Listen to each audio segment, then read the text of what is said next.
তো এই যে বিষ্ণু এই এসে পোড়ামাতলায় চলে এসেছি। আর দেখো গোপু বাবাটা কত সুন্দর সাজানো, গয়নাগাটি অঙ্গরাগ করা, খুব সুন্দর লাগছে।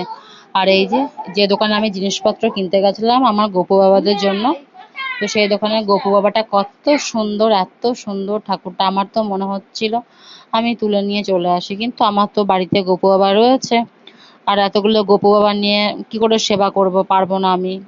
তো সেই জন্য, তো এদিকে আমার গোপু বাবাদের যেহেতু জন্মাষ্টমী এগিয়ে এসেছে, তো সেই জন্য গোপু বাবাদের জন্য কিছু জামা কাপড় গয়নাগাটি নিয়ে নিলাম। আর এদিকে জুতোর দোকানে গেছিলাম, আর আমার মেয়ের তো জুতো কিছুতেই পছন্দ হচ্ছে না, এটা দেখছে ওটা দেখছে সেইটা দেখছে, জুতো দেখেই যাচ্ছে।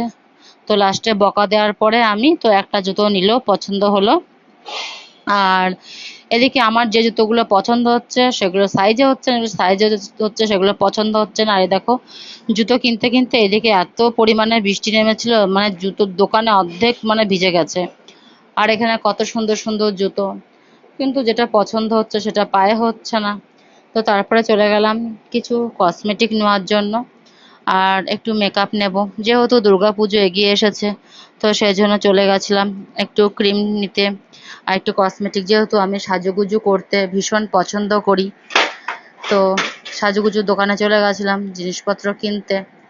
আর এই যে এদিকে আমার ছেলে মেয়ে বোন সবাই বসেছিল, আর এই যে আমি এই জিনিসপত্র এগুলো কিনলাম, জিনিসপত্র মেকআপ ক্রিম এগুলো আমি কিনে নিলাম।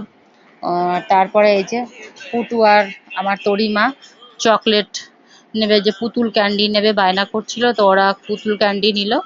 আর এদিকে এই যে আমার মেয়ে ঘটে পয়সা ভরবে, আগের ঘরটা ভর্তি হয়ে গেছে, তো আমাকে বলছে মা আমাকে আবার ঘট ঘট কিনে দাও, ঘটে আমি পয়সা রাখবো। আর এদিকে আসার পথে গোপু বাবাদের জন্য একটু মালপোয়া নিয়ে নিচ্ছিলাম, যেহেতু গোপু বাবাদের ভোগ লাগাবো এসে, তো সেই জন্য। ওরাও তো ছোট বাচ্চা, ভগবান ঠিকই কিন্তু বাচ্চা রূপেই তো দেখি না।